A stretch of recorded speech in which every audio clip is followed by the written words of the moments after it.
Praise the Lord. கர்த்தருடைய நாமத்துக்கு மகிமை, கிருபை, தயை உண்டாவதாக. தேவனுடைய செய்திக்கு ஆதாரமாய் வேதத்திலிருந்து ஒரு வசனத்தை வாசிக்கிறேன். யோவான் சுவிசேஷத்தின் புஸ்தகம் 17:17. யோவான் 17:17. அதாவது யோவான் சுவிசேஷ புஸ்தகம் 17ஆம் அதிகாரம் 17வது வசனம். உம்முடைய சத்தியத்தினாலே அவர்களை பரிசுத்தமாக்கும். உம்முடைய வசனமே சத்தியம். உம்முடைய சத்தியத்தினாலே அவர்களை பரிசுத்தமாக்கும். உம்முடைய வசனமே சத்தியம். இந்த இடத்துல இந்த யோவான் சுவிசேஷம் 17ஆம் அதிகாரம் முழுவதும் நீங்க படிச்சு பார்த்தீங்கன்னா இயேசு கிறிஸ்துவின் கடைசி ஜெபத்தை அங்கு பார்க்கலாம். கடைசி ஜெபம் என்று சொன்னால் கல்வாரி ஜெபம் அல்ல. அவர் உபத்திரவமும் பாடுகளும் வேதனையும் கண்ணசுத்திரம் அனுபவித்து ஜீவனை கொடுக்க போகிற கொள்கதா அனுபவத்துக்கு முன்பாக அவர் ஏறெடுத்த ஒரு மிகப்பெரிய ஒரு ஜெபம் தான் இந்த யோவான் சுவிசேஷம் 17ஆம் அதிகாரம். இந்த 17ஆம் அதிகாரத்திலே 17ஆம் வசனத்திலே அவர் இப்படி தம்முடைய சீசர்களுக்காகவும் தன்னால் தெரிந்து கொண்டவர்களுக்காகவும் இப்படியாய் ஜெபிக்கிறார். உம்முடைய சத்தியத்தினாலே அவர்களை பரிசுத்தமாக்கும்.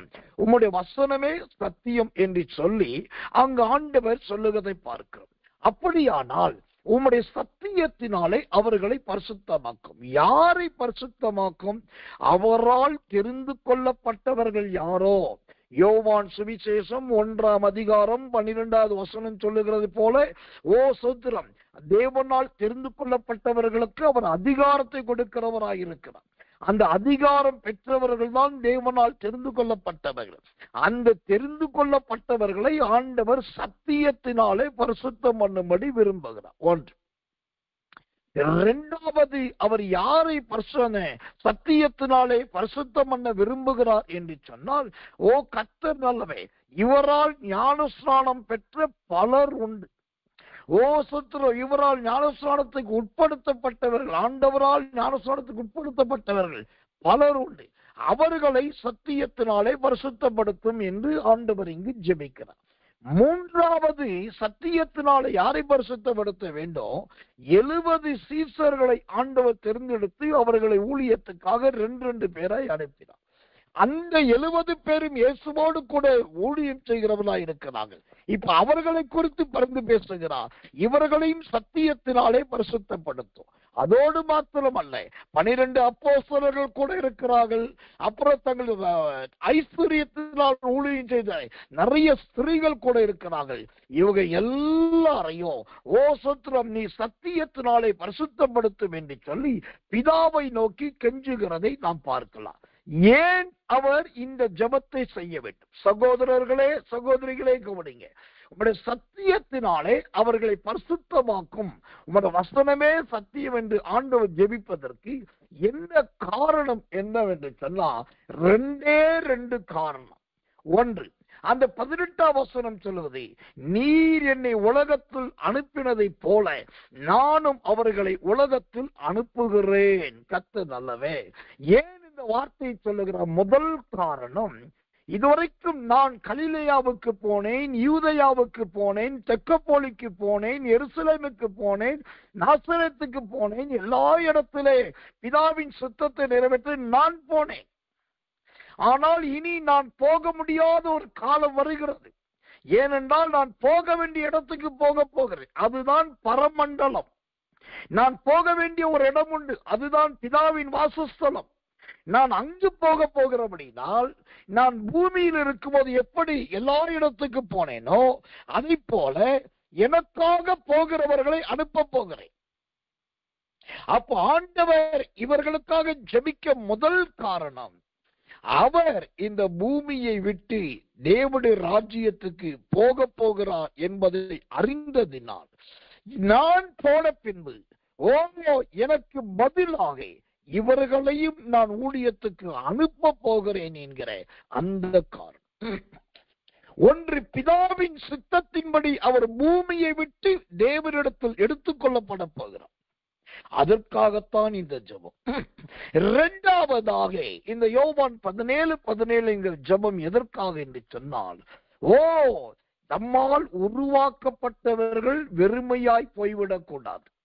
தன்னால் ஏற்படுத்தப்பட்டவர்கள் வீணராய் போயிடக்கூடாது.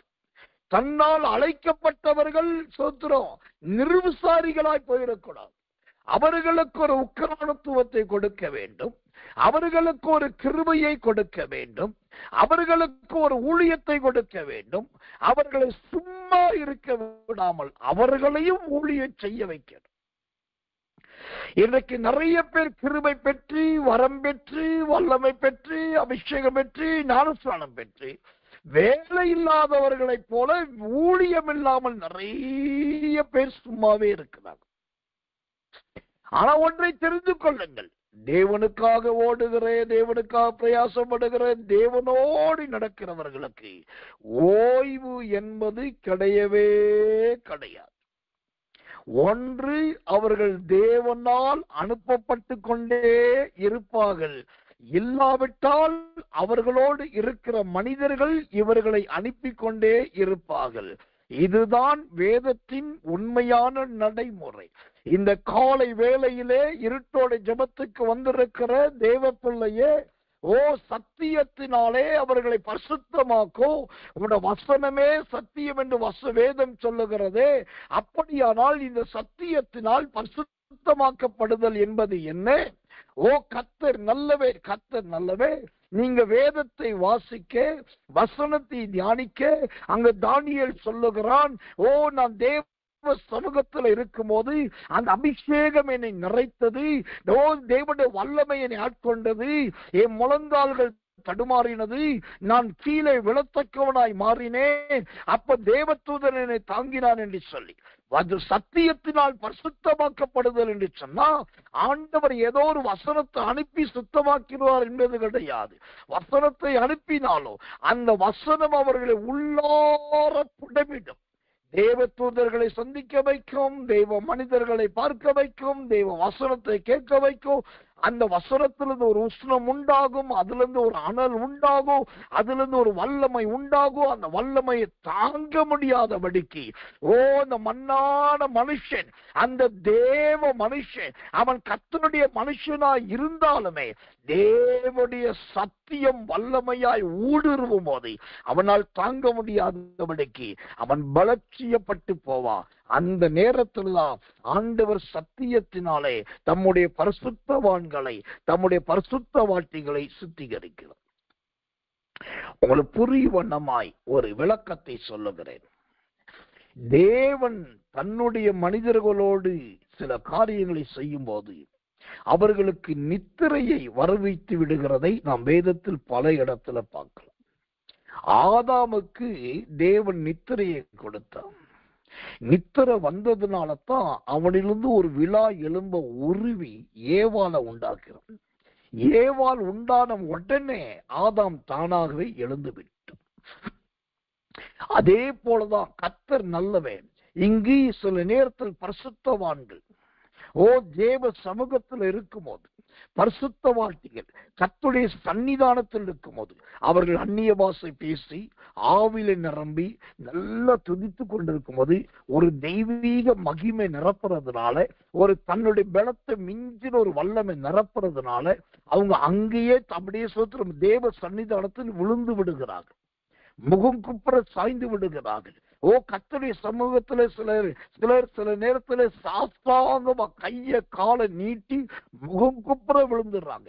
அப்படி தேவ சன்னிதானத்துல சொத்திரம் முகம் குப்புற விழுகிறவர்கள், சொத்திரம் சாஸ்தாகமா விழுகிறவர்கள் விழுந்து கிடக்கிறார்கள் பாருங்க.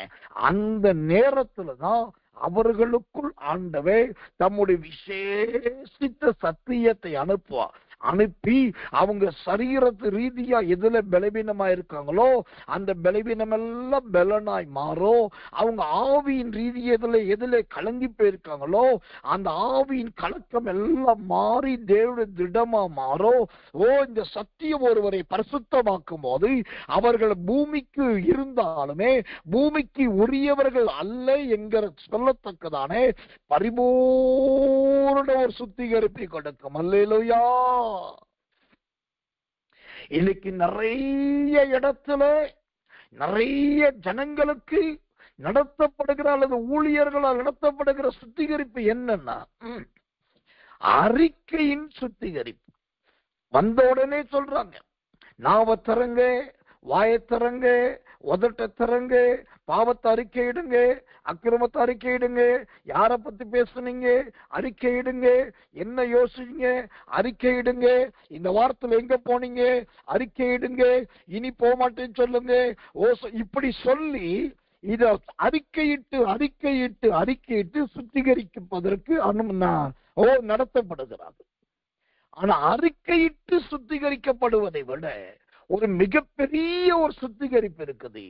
தேவனே பார்த்து அவரே வார்த்தையை சத்தியத்தை அனுப்பி அந்த சத்தியத்தினால் நம்மை சுத்திகரிக்கிறார் என்று வைத்துக் கொள்ளுங்களேன். அதுக்கப்புறம் என்ன நடக்கும் தெரியுமா? அவர்கள் சாதாரண மனிதர்கள் அசாதாரண மனிதர்களாய் மாறுவாங்க. இது எங்க நடந்தது, யாருக்கு நடந்தது என்றால், நீங்க அப்போஸ்தலனாகிய பேதுருவின் வாழ்க்கையை 2 பிரிச்சு பார்க்கணும். அவன் பரிசுத்தாவி பெறுவதற்கு முன், அதாவது பரிசுத்தாவி பெறுவதற்கு முன்.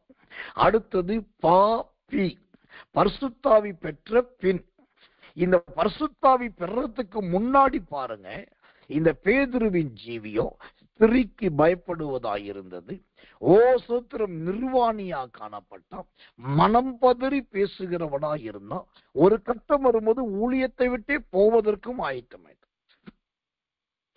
ஆனா அதே பேதுருவை பெந்தேகோஸ்தே என்னும் நாளிலே மேல் வீட்டில் கர்த்தர் கொண்டு போய் வைத்து அவனுக்குள் நல்ல அக்கினி அபிஷேகத்தை அனுப்பி சத்தியத்தினால் அவனை பரிபூர்ண சுத்தப்படுத்தினார். நல்ல உள்ளும் புறமும் கழுவி ஆயத்தப்படுத்தி தகுதிப்படுத்தி சுத்தப்படுத்தின உடனே அதே இடத்துல பேதுரு எழுந்து நிற்கிறார் பாருங்க. தனி மனுஷனாய் அல்ல, 11 மணி பேரோடு கூட எழுந்து நின்றார். தைரியமாய் பேசினார், தைரியமாய் சத்தியத்தை சொன்னார். இப்ப இது எங்க நடக்குது, என்ன நடக்கிறது? இதுதான் சத்தியத்தினால் சுத்திகரிக்கப்படுது. எனக்கன்பான தேவ பிள்ளைகளே, இயேசு கிறிஸ்துவின் ரத்தத்தினால் கழுவப்படணும், பாவ அறிக்கை செஞ்சு கழுவப்படணும், ஞானஸ்நானம் எடுத்து கழுவப்படணும். இதெல்லாம் ஒரு உபதேசம் தான், இல்லை என்று சொல்லவில்லை. ஆனா அதெல்லாம் பால் கொடுக்கிற குழந்தையை போன்றது. இந்த நாட்களில் கர்த்தர் சொல்லுகிறார், நீங்கள் சத்தியத்தினால் சுத்திகரிக்கப்பட வேண்டும். தேவனுடைய நாமத்துக்கு மகிமை, கிருபை, தயை உண்டாவதாக. 2வதாக அந்த தேவனுடைய வார்த்தை சொல்லுகிறது, கர்த்தர் நல்லவே, வசனமே சத்தியம். அந்த யோவான் 17:17 சொல்லுகிறது, உன் வசனமே சத்தியம். அப்போ வசனமே சத்தியம் என்று சொன்னால் அது எதை காண்பிக்கிறதா இருக்கிறது? தேவனுடைய நாமத்துக்கு மகிமை, கிருபை, தயவும் உண்டாவதாக. வேதத்திலிருந்து ஒரு வசனத்தை வாசிக்கிறேன், ஜெபத்தோடு கவனிங்கள். வசனமே சத்தியம். யோவான் சுவிசேஷம் 12ஆம் அதிகாரம் 48வது வசனம். யோவான் 12:48. என்னை தள்ளி என் வார்த்தைகளை ஏற்றுக்கொள்ளாதவனை நியாயம் தீர்க்கிற ஒன்று இருக்கிறது. நான் சொன்ன வசனமே அவனை கடைசி நாளில் நியாயம் தீர்க்கும். நான் சொன்ன வசனமே அவனை கடைசி நாளில் நியாயம் தீர்க்கும்.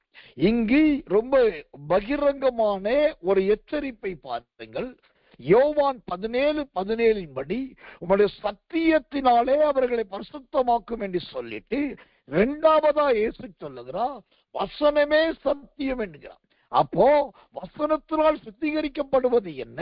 வசனத்துக்கு நடுங்குவது, வசனத்தை வாசிப்பது, வசனத்தை ஏற்றுக்கொள்வது, வசனத்தை பறைசாற்றுவது ரொம்ப முக்கியமாய். பேதுருவை போல தேவ சமூகத்தில் காத்திருந்து அந்த சத்தியத்தினாலே ஆவிக்குள்ளாக்கப்பட்டு அதனால் சுத்திகரிக்கப்படுவது. இப்படிப்பட்ட அனுபவம், தனித்திருக்கிற அனுபவம், தேவனோடு போராடுகிற அனுபவம், வசனத்தை வாசித்து வாசித்து வாசித்து வாசித்து அதனால் சுத்திகரிக்கப்படுகிறோம். அந்த அனுபவம் இல்லை என்று சொன்னால் அதற்கு இடம் கொடுக்காதவர்களை கொடுத்துதான் இங்க யோவான் 12:48 சொல்லுகிறது, அவர்கள் என்னை தள்ளி விடுகிறார்கள், என் வார்த்தைகளை ஏற்றுக்கொள்ளாதவர்கள், இந்த என்னை தள்ளிவிடுகிறவர்களையும் என் வார்த்தைகளை ஏற்றுக்கொள்ளாதவர்களையும் நியாயம் தீர்க்கிற ஒன்று இருக்கிறது. அது என்னன்னா, நான் சொன்ன வசனமே அவனை கடைசி நாளில் நியாயம் தீர்க்கும். அப்ப எனக்கன்பான தேவ பிள்ளைகளே, இந்த காலை வேளையில இருட்டோட ஜெபத்துக்கு வந்திருக்கிறீர்கள். இந்த தேவனுடைய வசனத்தை ஆண்டவர் உங்களுக்குள் கொடுத்து நீங்கள் அதை ஏற்றுக்கொண்டு விசுவாசிக்கிறவராய் இருக்கிறதுனால அவர் உங்களுக்கு நன்மை செய்கிறவராய் இருக்கிறார். ஆனால் தேவனை தள்ளுகிற, வசனத்தை ஏற்றுக்கொள்ளாதே, போதகருடைய உபதேசத்துக்கு கீழ்ப்படியாதவர்களையோ இந்த வசனமே நியாயம் தீர்க்கும். இந்த வசனமே அவர்களை புடமிடும். கர்த்தருடைய நாமத்துக்கு மகிமை உண்டதாக. அப்படியானால் உங்களுடைய சத்தியத்தினாலே என்னை பரிசுத்தமாக்கும். இந்த சத்தியத்தினாலே என்கிற இந்த வார்த்தை ஒரு சாதாரண வார்த்தை கிடையவே கிடையாது. அது ஒரு மகிமையான ஒரு வார்த்தை. கர்த்தர் நல்லவே, கத்திய நல்லவே, கத்திய நல்லவே. அப்படியானால் இந்த சத்தியத்தினாலே என்பது என்று சொல்லும் போது அந்த வார்த்தையில் இருக்கிற இன்னொரு அபிஷேகத்தின் காரியத்தை வேதத்திலிருந்து உங்களுக்கு காண்பிக்கிறேன். ஜெபத்தோடு கவனிங்கள். சத்தியத்தினாலே கர்த்தர் நல்லவே, கர்த்தர் நல்லவே, கர்த்தர் நல்லவே. யோவான் சுவிசேஷம் 17ஆம் அதிகாரம் 19வது வசனம். யோவான் 17:19. அவர்களும் சத்தியத்தினாலே பரிசுத்தமாக்கப்பட்டவர்கள் உள்ளாகும்படி அவர்களுக்காக நான் என்னைத்தானே பரிசுத்தமாக்குகிறேன். அல்லேலூயா. அவர்களும் சத்தியத்தினாலே பரிசுத்தமாக்கப்பட்டவர்கள் ஆகும்படி அவர்களுக்காக நான் என்னைத்தானே பரிசுத்தமாக்குகிறேன். இங்கு தேவன் அழகான ஒரு புத்திமதியை சொல்லுகிறார். என்ன புத்திமதி? கவனியுங்கள். நம்ம தேவனுடைய பிள்ளைகளாகி நாம் பாக்கியவான்கள். ஏன் தெரியுமா? மற்ற எந்த தேவர்களும் செய்யாததை நம்முடைய தேவன் நமக்காக செய்கிறார். ரொம்ப முக்கியமா இந்த முதிர்ச்சி அடைந்த போதகர்கள், முதிர்ச்சி அடைந்த விசுவாசிகள், முதிர்ச்சி அடைந்த தேவ பிள்ளைகளுக்கு ஆண்டவர் இங்கு சொல்லுகிற ஆலோசனை என்ன? அந்த யோவான் 17:19 படி, உங்களால் தொடப்பட்டவர்கள் வல்லமையாய் மாற வேண்டுமானால், உங்களால் ரட்சிக்கப்பட்டவர்கள் மகிமையாய் மாற வேண்டுமானால், உங்களிடத்தில் இருக்கிற விசுவாசிகள், சகோதரர்கள் எல்லாரும் கர்த்தருக்கு ஏற்றபடி ஜீவிக்கணும்னா அதுக்கு முதலாவது நீங்கள் அங்கு சத்தியத்தினாலே பரிசுத்தமாக்கப்பட்டவர்களாய் இருக்க வேண்டும். இப்போ தேவனுடைய வார்த்தை பேசுகிற நான் எந்த அளவுக்கு வசனத்திலே பிடிமானம் உள்ளவனும் தேறினவனாய் இருக்கிறேனோ அந்த அளவுக்கு தான் என்னுடைய ஜனங்களும் இருப்பார்கள். நானே வசனத்திலே தடுமாறுகிறேன், வசனத்திலே உளறுகிறேன், வசனத்திலே கொளறுகிறேன், தேவ வசனத்தை தெரியாதிருக்கிறேன், அது மாற்றி மாற்றி பேசுகிறேன், சத்தியம் என்பதை விளங்காதவனா இருக்கிறேன் என்று சொன்னால் என்னிடத்தில் வருகிற ஜனங்களும் அதே போல வசனத்தில் தடுமாறுகிறவர்களாகத்தான் இருப்பார்கள். இன்றைக்கு கர்த்தர் சொல்லுகிறார், அன்பு சகோதரி, நீங்கள் உங்களை தேறினவர்களாய் நிறுத்தி கொண்டால் உங்க பிள்ளைகளும் தேறினவர்களாய் வருவார்கள். நீங்க அபிஷேகிக்கப்பட்டவர்களாய் இருந்து அபிஷேகத்தில் நிரம்பி ஜெபிக்கிற ஒரு தாயாய் தகப்பனாய் இருந்தா உங்க பிள்ளைகளும் அந்த அபிஷேகத்தில் நிரம்புகிறவராய் ஆவிக்குள் ஆக்கப்படுகிறவர்களாய் இருப்பார்கள். நீங்க வசனத்தை நல்ல மனப்பாடம் செய்தவர்களோ தேவ வசனத்தை கலப்பில்லாமல் பேசுகிறவர்களுமாய் இருந்தா உங்க பிள்ளைகளோ அந்த சத்தியத்துக்காக தோள் கொடுக்கிறதில்லை, ஜீவனையே கொடுக்கிறவர்களாய் இருப்பார்கள். நீங்கள் அந்த தேவனோடு உறவாடுகிறதும் தேவனோடு சம்பாஷிக்கிறதும் தேவனை முகமுகமாய் பார்க்கிறதுமான ஒரு பாக்கியவானா நீங்க இருந்தீங்கன்னா உங்க பிள்ளைகளோ அதே போல அந்த பாக்கியத்தை அடைவார்கள். ஏனென்று சொன்னால் அந்த யோவான் 17:19 இவ்விதமாய் சொல்லுகிறது, அவர்களும் சத்தியத்தினாலே பரிசுத்தமாக்கப்பட்டவர்கள் ஆகும்படி அவர்களுக்காக நான் என்னைத்தானே பரிசுத்தமாக்குகிறேன். அல்லேலூயா. ஆண்டவருடைய நல்ல ஆலோசனை பாருங்க. பேதுரு, நீ பரிசுத்தமாகி, லூக்கா நீ பரிசுத்தமாகி, யூதா நீ பரிசுத்தமாகி, மரியாள் நீ பரிசுத்தமாகி, மகதலேனா நீ பரிசுத்தமாகி என்று மற்றவர்களை போய் பரிசுத்தமாகு பரிசுத்தமாகு என்று சொல்லாமல் அவர்கள் எல்லாருக்காகவும் இவர் தன்னையே ஒரு பரிசுத்தமாய் காத்துக் கொண்டார். பேச்சிலே ஒரு பரிசுத்தம், நடக்கையிலே ஒரு பரிசுத்தம், ஜீவியத்தில் ஒரு பரிசுத்தம், ஊழியத்தில் ஒரு பரிசுத்தம், எல்லாவற்றிலும் அவர்களுக்காக இவர் தன்னை பரிசுத்தப்படுத்தி கொண்டே இருந்தார். ஏன்னா இந்த ஆண்டவருக்கு நல்லா தெரியும், நான் என்ன பேசுறேனோ என்னுடைய சீசர்கள் அதைத்தான் பேசுவாங்க, நான் என்ன செய்யறேனோ என்னுடைய பின்பற்றர்கள் அதைத்தான் செய்வாங்க, நான் எப்படி ஜீவிக்கிறேனோ என் மக்கள் அப்படிதான் ஜீவிப்பாங்க. அப்ப அவர்களுக்காக என்னை நானே பரிசுத்தம் பண்ணி கொள்ளுகிறேன். இந்த வசனத்தை எத்தனை முறை படிச்சிருக்கீங்க? இந்த வசனத்தை எத்தனை முறை தியானம் பண்ணிருக்கீங்க? இனி நீ போய் பரிசுத்தமாக, நீ கண்ணீர் விடு, உன் பாவத்தை அறிக்கையிடு, அந்தரங்கத்தை வெளியே சொல்லு, தேவனிடத்தில் திரும்பி இனி பாவம் செய்யாதே, இனி அக்கிரமம் பண்ணாதே, இப்படியே சொல்லுவதை விட்டுட்டு உங்களுக்காக நான் கர்த்தருக்கு முன்பாக என்னை பரிசுத்தம் பண்ணிக் கொள்ளுகிறேன், உங்களுக்காக என் ஜீவியத்தை நான் ஒடுக்கி ஜீவிக்க விரும்புகிறேன், உங்களுக்காக என் நான் எல்லாவற்றையும் சகிக்கிறேன் என்று சொல்லி நாம் அர்ப்பணிக்க வேண்டும். இதுதான் நல்ல முன்மாதிரி தாய் தகப்பனுக்குரிய அடையாளம். இதுதான் நல்ல முன்மாதிரியான போதகருக்கும் ஊழியக்காரருக்கும் உள்ள அடையாளம். இதுதான் முதிர்ந்த விசுவாசிக்கும் இருக்கிற அடையாளம். கடந்த 2 நாளைக்கு முன்னாடி ஒரு சின்ன குட்டி நிகழ்ச்சி நான் பார்த்தேன். அதுல எல்லாரும் தங்கள் மன விருப்பங்களை பகிர்ந்து பேசிட்டு இருக்காங்க. அதுல ஒரு பெண், வாலிப பிள்ளை, அவ டக்குன்னு சொல்றா, மைக்க வாங்கிட்டு, சார் எனக்கு எங்க அப்பாவை ரொம்ப பிடிக்கும் சார், அவர் தான் சார் என் உயிர் அப்படின்னு சொல்லிட்டு அவ சொல்றா. இப்ப பாருங்க சார், நான் போட்டிருக்க ட்ரெஸ்ஸ பாருங்க எப்படி இருக்குது, எவ்வளவு பளபளப்பா, எவ்வளவு ரிச்சா, எல்லாருக்கும் வித்தியாசமா இருக்கு பாருங்க. இத வாங்கி கொடுத்தது எங்க அப்பா. அவர் கொடுத்த வாங்கின ட்ரெஸ் தான் நான் போட்டு வந்திருக்கேன். அவர் கொடுத்த ட்ரெஸ் என் ஹஸ்பண்ட் வாங்கி கொடுத்ததை விட எங்க அப்பா வாங்கி கொடுத்ததை நான் போடணும்னு சொல்லியே அதை போட்டு வந்தேன். ஆனா அதே மாதிரி எங்க அப்பாவை பாருங்க, அவரு என்ன ட்ரெஸ் போட்டிருக்காரு. நான் எவ்வளவு சொன்னேன், இது வேண்டாம், இதை மாத்துங்க, இதை போட வேண்டாம்னு சொன்னேன்.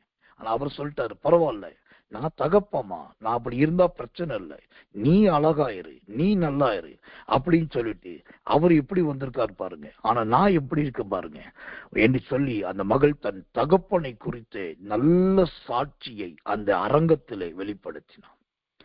இதுதான் இந்த கடைசி காலத்துல தேவனுடைய ஊழியக்காரர்களுக்குள், விசுவாசிகளுக்குள், தேவ மனிதர்களுக்குள், தாய்மார்களுக்குள், தகப்பன்மாருக்குள் இருக்கும். என்னன்னா, முதலாவது நாம் தான் அவர்களுக்கு மாதிரியாய் மாறும்.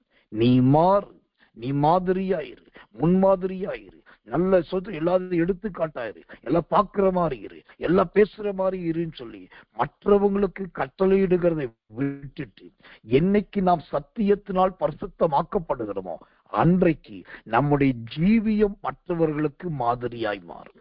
நான் வாயினால் சொல்லி அல்ல, நம்முடைய நடக்கையே அவர்களை மாற்றும். அப்படிப்பட்ட ஒரு தகப்பன்மாராய் மாற வேண்டும், அப்படிப்பட்ட ஒரு தாய்மாராய் மாற வேண்டும், அப்படிப்பட்ட ஒரு ஊழியக்காரராய் மாற வேண்டும், அப்படிப்பட்ட அப்போஸ்தலராய் மாற வேண்டும். அப்போ சத்தியத்தினாலே அவர்களை பரிசுத்தமாக்கும் என்று சொன்னால் வசனமே சத்தியம் என்று அர்த்தம். ஒன்று.